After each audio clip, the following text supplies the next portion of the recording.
Welcome to the Art of Procurement podcast with your host, Philip Eidson. Here, thought leaders share the trends, strategies, and tactics that you can use to elevate the role of procurement and your career. Hi there, everybody. My name's Philip Eidson. I'm the host of the Art of Procurement. And I know that I do this regularly, but just thank you so much for listening. Wherever you are in the world, it just truly is really appreciated. And I hope you get value from the show. That's really my driving force, my motivation. So if you do, and also importantly, if you don't, because I want to hear about that too so I can improve, and I'm always on a journey to improve, then please do let me know. And on today's show, I'm joined by Stan Garber. Stan is the president of Scout RFP, and Scout RFP is a cloud-based sourcing app that gives clients greater visibility into and control of their sourcing process.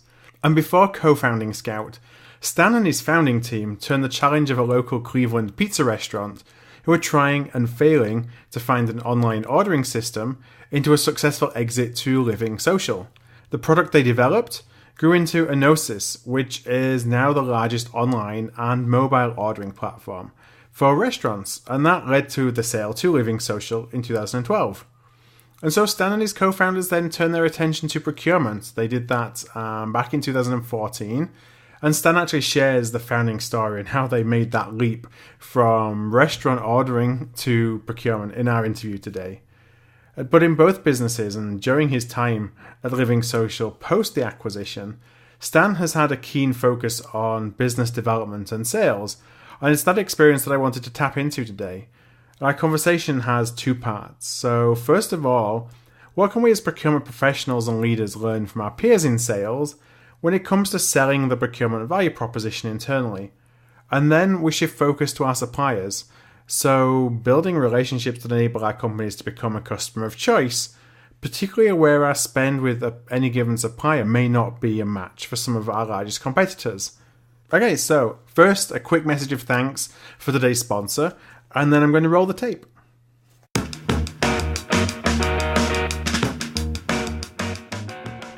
I'm really proud to say that this episode of The Art of Procurement is brought to you by Denali.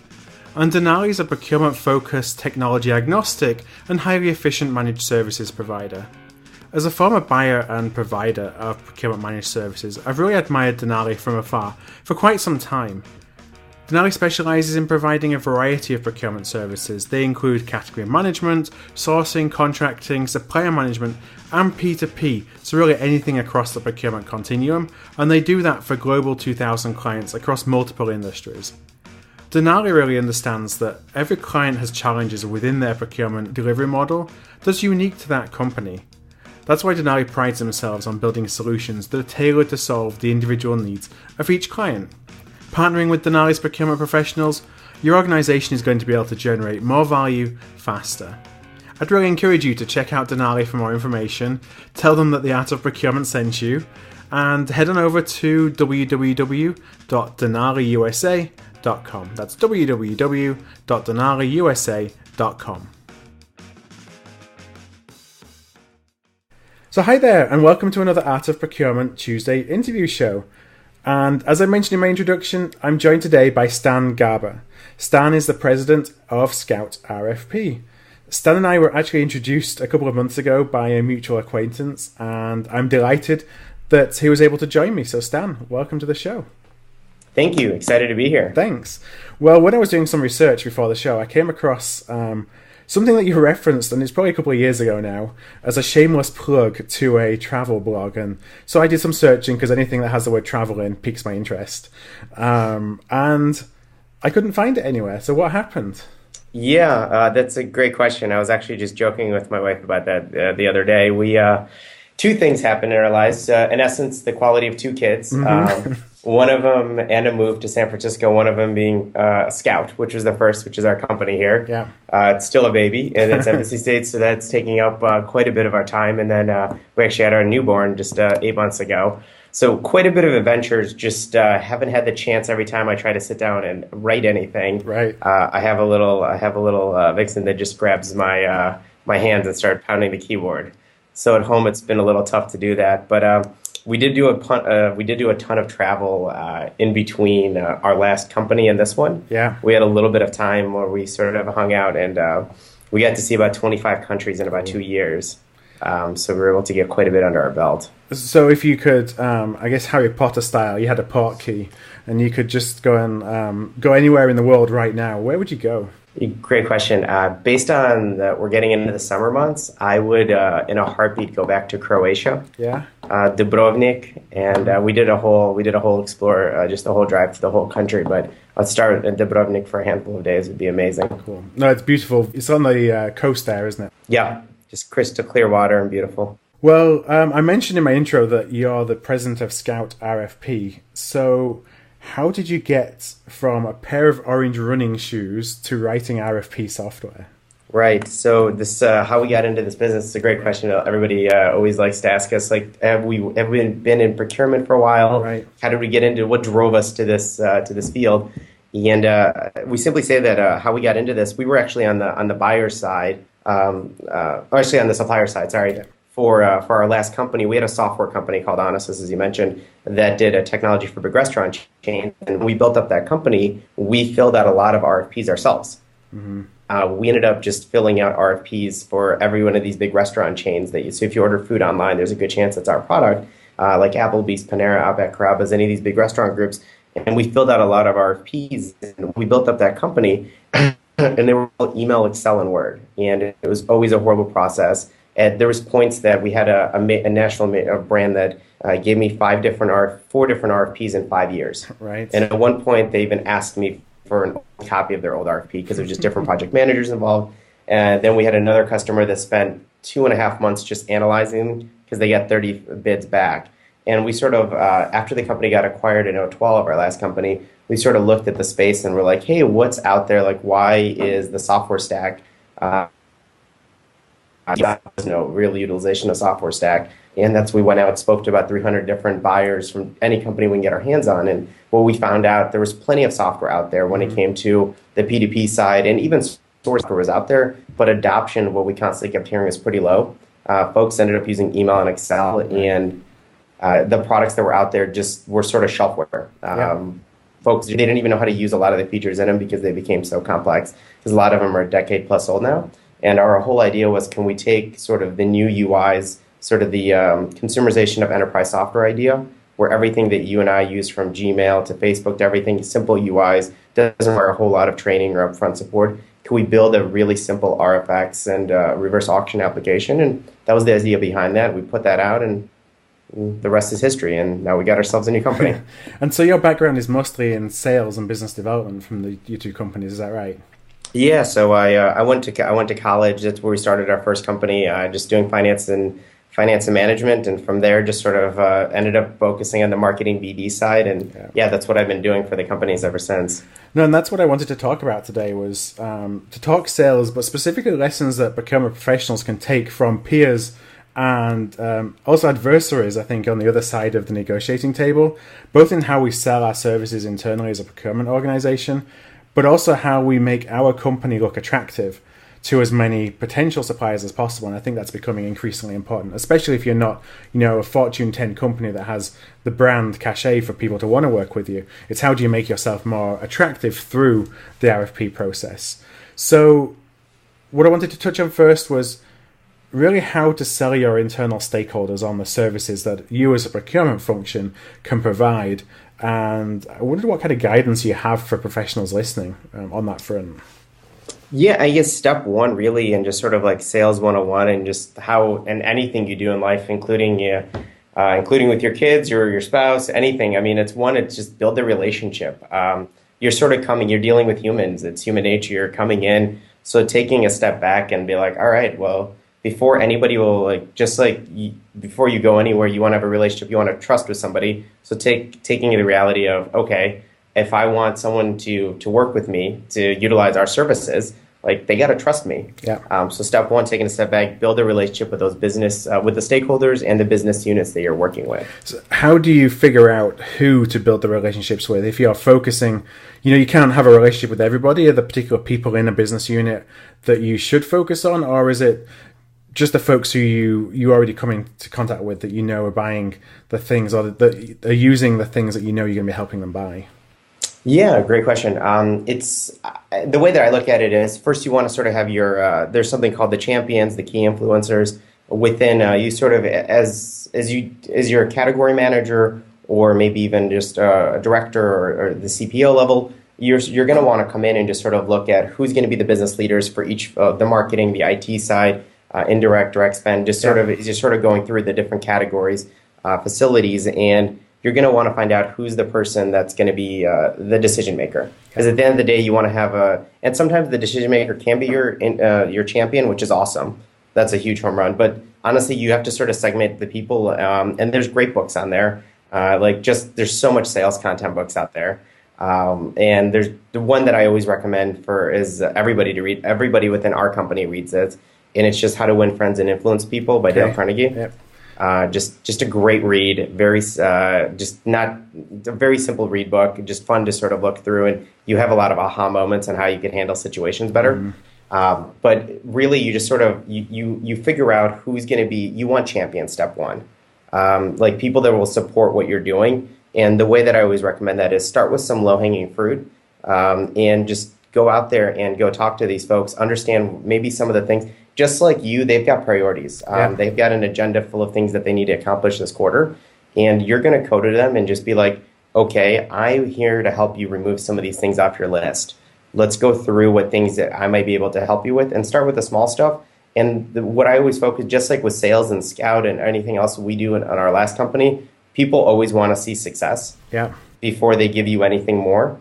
And just like with your own team members, you're going to want them to sort of hit layups, then hit some great 2-pointers, and then they're going to go for the 3-pointers.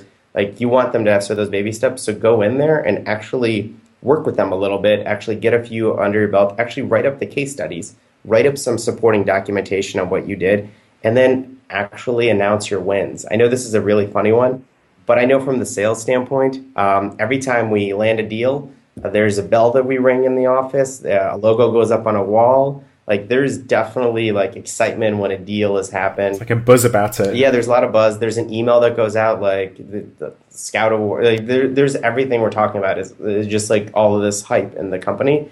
But you sort of look at it, like I was just meeting with a sourcing person, and they're like, we just did a quick, like literally in a day event, and we saved $100,000. And I was like, like what are they going to do? Like, is anybody going to know about that? And he's like, oh, well, we know about it. And I'm like, are you going to send out an email? Like, did the stakeholders know you did this? Does the department head know you helped them with this? Like, actually start writing some of those data points down via email, via congratulatory email. And you can do this in a way where you can actually send out a note that's actually making the business stakeholder think that they won. Like, put them in the seat, like congratulate them, like congratulations, like you just helped marketing save like an extra $100,000 by doing this, even though you did the work, doesn't matter. Yeah, put them on the pedestal. Exactly. Who should you be emailing, or who should you be communicating those wins with? Yeah, I would say the department heads. Those are the ones that, and ultimately the ultimate is if you can get to the VP CEO level type of folks that are on the big wins, like they will announce it to the whole company. Like, we just had this big win.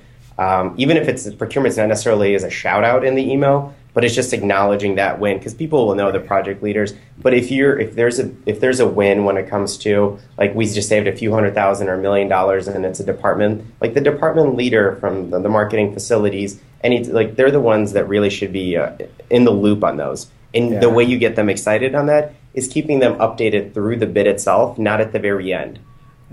Just like you'd almost one thing that there's another great book, Guy Kawasaki writes, How to Enchant Your Boss.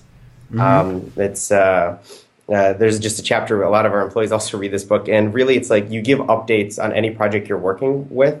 You give updates on that project like through the mix, and then you do a check-in. So when the end result comes, it's just as expected. There's no surprises. You don't come in at the 11th hour and be like, I just did all of this. Like, everybody already knows what you've been working on, and they sort of are like, all right, sweet, it's done. Like, let's go announce it now. That's a celebration of it. You mentioned before about developing case studies and how we've been successful as a procurement organization in projects in the past. What's the best way to deliver case studies? Is it testimonials from print, video, or just getting an advocate to go and pick the phone up and talk to a stakeholder who you're interested in or who you want to start working with you? Yeah, I would, hands down, I mean, having somebody to socialize it for you is the most effective in any way. Just in sales, like if a client calls on another client or another opportunity, that's going to be the most successful thing in the world. But then the other part is, I got to give a shout out to Greg at VSP. On this one, he's the CPO there, and he's done some amazing marketing. So you're a marketer as well as sales here. Like multimedia right now today, a case study is great, but people, it's just text. They've done a whole series called Moolah on how they have this. They created a whole character saving dollars and they literally made these hysterical videos, like about 5 of them. Yeah. And they brought it out to the vertical, like it's just straight up like 30 seconds to a minute. They're marketing. They partnered up with marketing and did it, and it just sort of reinforces the value that their sourcing organization can bring the company, and it is like amazing response rates. You've sort of seen that. So definitely use any type of multimedia, anything that's interactive, just like you would expect. Today when you look at YouTube, you're not reading as much as you are looking at quick tidbits, like quick informational things. Or quick videos. You're not necessarily reading essays day to day anymore. Right. No one has the time for that. No, and that's a good point that you mentioned that Greg is doing. And we had Greg on the show a few episodes ago talking about hiring. Is use the resources that you have access to within your company. You have marketers within your organization. This is what they do. Right. So, work with them and figure out what they recommend. Because, at the end of the day, you're an internal company. You're a little company who wants to build relationship with your clients. Marketing can help you do that. Exactly. And if I could tell you, if you save them some dollars and make them feel really good on some things that they're having trouble with, or take off some contracts that they don't want to work with, they would love to do the creative stuff for you. Right. So I guess that's what they come to work for, is the creative side of marketing. So barter with them. I'll take some of the logistics things that you don't want to do and vice versa. You talked about another way of starting to get involved and build relationships with those champions is to understand what their challenges are, what some of their what they're working on, what keeps them up at night. How would you find that out, especially if they're hesitant to share? Yeah, and I think part of that is going to be, so the reality is you got to almost do a simple reminder of you're on the same team. So you are looking at the same goal. So it's just coming into having the attitude and then just customizing your messaging a little bit to each person. You got to, coming back to the idea of relationships, every single person is going to open up differently. Some people are just going to just tell you how it is over lunch. And some people are going to be really closed off until maybe you go through a project or two with them or really help them out of a bind. And that's when they're going to start opening up. You just have to know your audience. And there's no perfect way to do this. But at the end of the day, it's just investing the time into it. Don't expect just to come into a meeting and just ask somebody to give you their 5 challenges. You got to grab them one-on-one. You got to take them out to lunch, grab them a drink after work, go on a walk with them during the middle of the day. Kind of give them a reason to trust you. Exactly. Show them that you care. Once somebody really opens up and you actually, just like with any clients, you actually take the time versus you're just sort of doing the cycles. Hey, I'm here to ask you these 5 questions and I'm going to be back in a quarter to ask you these same 5 questions. Yeah. That doesn't show that you actually care about what they want and what they need. You're going to have to put some time into it. Yeah. Show them that you're there for them, not that they're there for you in helping you meet your objectives. Right. And they will over time though. That's the cool part about it. One big area that we see is we've seen some companies really innovate is this whole idea of looking at, so as a sales leader, you sort of look at what your opportunities to close are. What are your total opportunities for the quarter, for the year? And what we found this is really neat where you can sort of flip the idea and go right to the same concept of sourcing here. Where as a sourcing manager, you should be going out to the business stakeholders on a yearly basis as well as quarterly basis and talk to FP&A and actually develop a pipeline, your own pipeline. You know what projects are going to come into play, and a lot of this can be managed through spreadsheets, SharePoint, some great software out there, but literally have a flow of here's the 20 opportunities we can tackle, and 6 of them might be contract negotiations, but just sort of have a breakdown of different things you can go tackle, because then you can go in and be like, okay, here's the things that you told me the beginning of the year I need to focus on. Let's go tackle these. But then you're always going out as part of your job, building that pipeline. Once you sort of have that into that habit, versus waiting to be in more of a reactive mode where you're waiting to get a call from them. Yeah, you can act a little bit more strategically. Exactly. And there's companies like even Google is a great example. They actually have Salesforce. They use it. Right. They flip the Salesforce model and they get tracked on how many times their sourcing managers go out and actually talk to stakeholders for opportunities. And every project is an opportunity for savings. So they're literally tracking these conversations. So a project, someone might be telling you they might need something next year or later in 2 years from now, but you're actually tracking these types of things, that a new data center, a new building, someone said they were unhappy with the software suite, then it's like, okay, well, let me check next quarter if they want to revisit that as a potential project. You're actually helping them and driving them now on a quarterly basis because you have a list of all the things that they've sort of mentioned to you as issues or things that they want to tackle. You're coming back to them being like, hey, I wrote all these things down. Let's actually go through these. What are the top priorities now for you this quarter? That's pretty cool. Yeah, you mentioned that Google are doing it, and we actually had Tim Jones from Google on the show. I think it was all the way back in episode 14, and I'm going to link up to that in the show notes, actually. And you mentioned the fact that they have their own Salesforce instance that they basically programmed to do what they wanted it to do from a procurement perspective. Exactly. And then as a procurement leader, this becomes really awesome because now you can take a step back and be like, all right, what am I looking at when it comes to how many opportunities I have for the quarter, for the year in savings? And then I'm behind. What do I need to focus? Is there bigger opportunities, smaller opportunities? Can you push just like a sales team would? Right. And I actually refer to the conversation I had with Google a lot when I'm talking to companies in the way that they can think about building a pipeline a little bit more strategically and thinking of themselves more as like a client with customers rather than with stakeholders. But for listeners who aren't necessarily familiar with a Salesforce or CRM tools like a Salesforce, I wonder if you could just explain a little bit more about what a CRM could actually do in the context of procurement as well. Yeah, definitely. And CRM is just customer relation management, just like you have SRM, which is supplier relation management.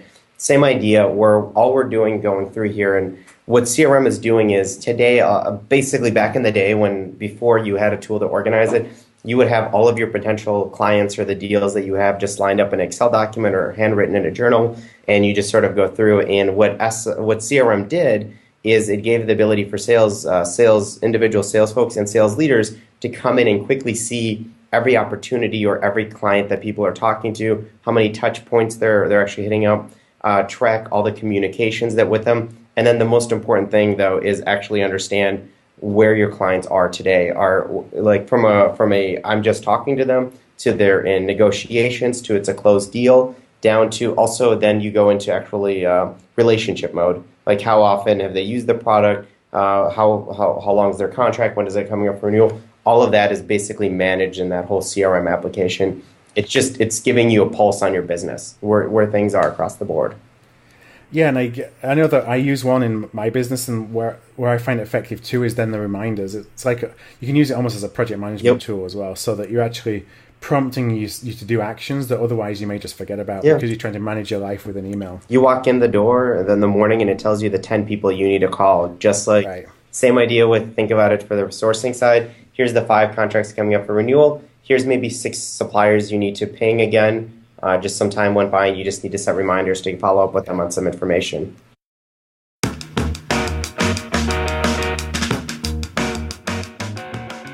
This episode of The Art of Procurement was made possible by support from Denali. And Denali specialises in providing a variety of procurement services, including category management, sourcing, contracting, supplier management and P2P, all for Global 2000 clients across multiple different industries. And as you know, I've talked in the past about being both a client and a provider of procurement services, such as those that are provided by Denali. And one of the challenges that I have experienced firsthand is that most engagements focus on cost reduction only, and that is often at odds with the needs of the business. And you know, it doesn't have to be like that. I recently asked John Bazzani, and John is a global delivery lead at Denali, to explain how Denali approaches building stakeholder relationships. As procurement people, we've understood that to get the best benefit for our partners within the business, it is to provide them what they want, doing it in a way that's also sort of meeting the overall goals of the procurement department. And then I asked, what does that look like for a client? A couple of things that we've been able to bring to the table are different SLAs and different metrics that we've used to help show what a good client and supplier relationship should look like, and trying to go above and beyond just the savings aspect to say, hey, here's 2 or 3 things that you should really keep in mind very specifically within this project as an SLA that's going to get you a better outcome. It's going to have a better partnership aspect for your supplier and will lead to a longer lasting relationship that's built on value and not just the transactional nature that sometimes suppliers and companies will have. So when you need a procurement managed services provider who focuses on building long-term and sustainable programs, talk to Denali. To find out more, visit www.denaliusa.com. So we've heard about how we can sell internal stock coders on the services a procurement provides. I want to flip now to the attraction side and why suppliers should actually care about working with you, because I think that's a sales job from procurement as well, and maybe it's one in a way that we haven't thought about before. Because as procurement professionals, we often think that, we're the ones spending the money, so we expect that people are going to be clamoring to work with us because they just want to see the color of our money. And that's not often, in fact, more often than not now, it's not the case at all. Yeah, it's definitely an important factor, don't get me wrong. But just as you could imagine, you sort of look at today overall, people care about the service, they care about a lot of aspects of it, and there's a premium paid for it. So part of the idea is just simply, like today when you sort of get a huge description of like, here's the company history and why you want to work with me, that can only get you so far. It's under actually taking the time to show these suppliers, it's selling the vision. And it definitely depends on where you are in a company life cycle. I can tell you if you're a much smaller company, and Tesla just always comes to mind when you think of that. I mean, Tesla had this monumental task of telling some of the world's biggest suppliers, like, hey, like we're a small little company here in Silicon Valley, but we are going to become one of the world's largest car manufacturers. And there's a lot of companies that didn't do that have tried, like being able to go tell them the vision of like, here's the benefits, here's why you should invest with us, here's our plan, here's our 12-month plan, here's our year plan, our 5-year, here's our grand vision for the company, actually taking the time to go through like what the benefits are. And that really shows the suppliers too, that like they're really investing in this. If it's a very cold sort of give me your information, like we're gonna sort of do a cutthroat approach, you sort of do get that, like, is that going to be the tone that my relationship's going to be after we work with you guys? Right. Where I'm sort of going through this formal process, because people, it's human nature. Coming back to that same thing I mentioned with relationships, people want to do business with people they like. So you want to actually take the time, like tell them what the benefits would be. If you're telling a supplier that they should give you the best price possible, why? Are you going to help them in some other capacity? Are you going to promote their business and maybe be a referenceable customer, do a testimonial for them, help them at a trade show? Like tell them the benefits that they'll have to you, why they should really bend out records to give you everything else. And there's something about that, building that relationship or that trust at the end of the day. If something, and as business, inevitably there's things that come up that not always great. You want to have a person on the other line that is not solely just going to pick up the phone and be like, you beat me up on price. I'm not making a whole lot of money here, and now you want like extra support here. It's like, now it's time to take my piece, my pound of flesh from you. Yeah, I talked actually, it's bringing to mind a conversation I had with Mike Jacobs, who's the CPO of Staples, a few weeks ago. And Mike was talking about finding partners who he wants to work with companies who have that flexibility and the agility that when they need to figure out a plan B if things go wrong or things change, it's somebody who's willing to work with them. And, you flip that to the other side, and that's, I think, what a lot of suppliers want as well, is that they don't just want a buyer who's going to be there just shoving a contract in their face if things change or if they have a problem or if maybe there's some changes to their model or whatever it may look like. So if you can communicate things like that you're actually in this for a partnership, you're not in it for a transaction, then if you're a small company, it still gives you the ability to probably build a stronger relationship than may otherwise be possible just if you're exchanging, dollars for services. Right. That and just being genuine that you want. I just for us as a company, there's definitely a difference. Like just knowing that our clients, who are the case asking us to bid, they want us to be successful too, because they understand that our success is going to ultimately their benefit as well. That's a huge piece. If someone genuinely wants to make sure you're successful, and is looking out for you, like that's a huge win as a supplier. As being a supplier, you're like, okay, I'm going to give it all effort for this particular company, and I'm going to really make sure I'm going to bid. I'm going to go through the process because I know that they're championing me, and they're really going to help me if I win that business. Right. I hear a lot about, the term of customer of choice. Right. And I've used it a lot myself, or supplier of choice. And then I've seen somebody say, well, that's just hogwash. It's just a nice way of trying to make a deal feel nicer and a better deal than it really is. What's your perspective? I mean, do you see that the smaller companies who are able to build stronger relationship with larger ones because they become a buyer of choice? Is it a real thing? I do believe that it's a real thing. Yeah. I think that it's just running a handful of companies now from our side. There's definitely situations where, and taking a step back. So part of our values as a company, we have all of our values that we like how we treat internal employees, how we treat our customers. One of our actual values is treat our suppliers like we would our clients. Right. That's an actual value. We have about 12 of them. That's a legit value in our as business. And part of the reality is that for us is we want to make sure that we go out to customers and suppliers in the exact same way, because we know that without either of those sides, we wouldn't exist. It's a whole ecosystem. Right. And they all rely on one another. And if you want your business to scale, especially a company like ours, you need the best software, you need the best uptime, you need the best hosting, you need all those fundamental things. Mm-hmm. And nickel and diming your suppliers and pushing them really hard and just being rude to them if something ever happens, just sort of enforcing straight agreements, just going to, that really creates a negative, they're never going to be the first company, they're not going to pick up your phone and just be excited to help you right away. Right. Versus going back to sort of where your point is, if you just deal with people the way you want to be dealt with, if now there's some people that just want to have that process, that's okay too. Yeah. But our belief is life is short. You want to work with the people that are going to help you out when things get rough, and you're going to help those people out too. Right.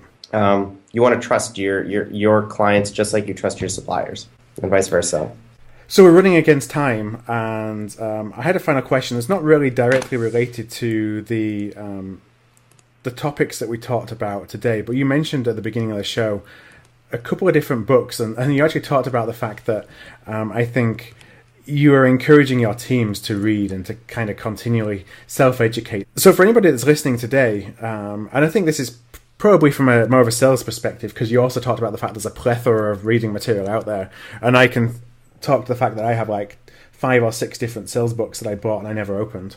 Where would you recommend that procurement professionals go to kind of learn a little bit more about how they can bring in some of the concepts of sales to building stronger relationships with both their partners and their suppliers? Yeah, I would, there's just a few, one that I mentioned right off the bat, and it's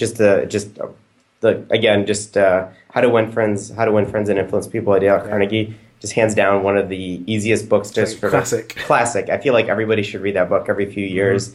Mm-hmm. That's a great book. The one that I just finished reading that I thought was really great was the Challenger Customer.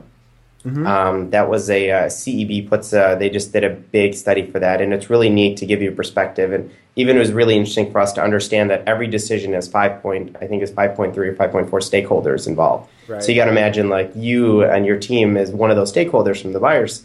From the source of procurement team, but you've got to deal with a lot of internal parties, and just going through that process, I think that book sort of outlines who are within the company are going to be the influencers, the teachers, the champions, and you sort of start laying that out. And I think that helps you get an idea when you're working within a department, who's who, and you know who those are by just naturally in the meetings. But it's how to deal with those people. The books really give you an outline on how to deal with those folks.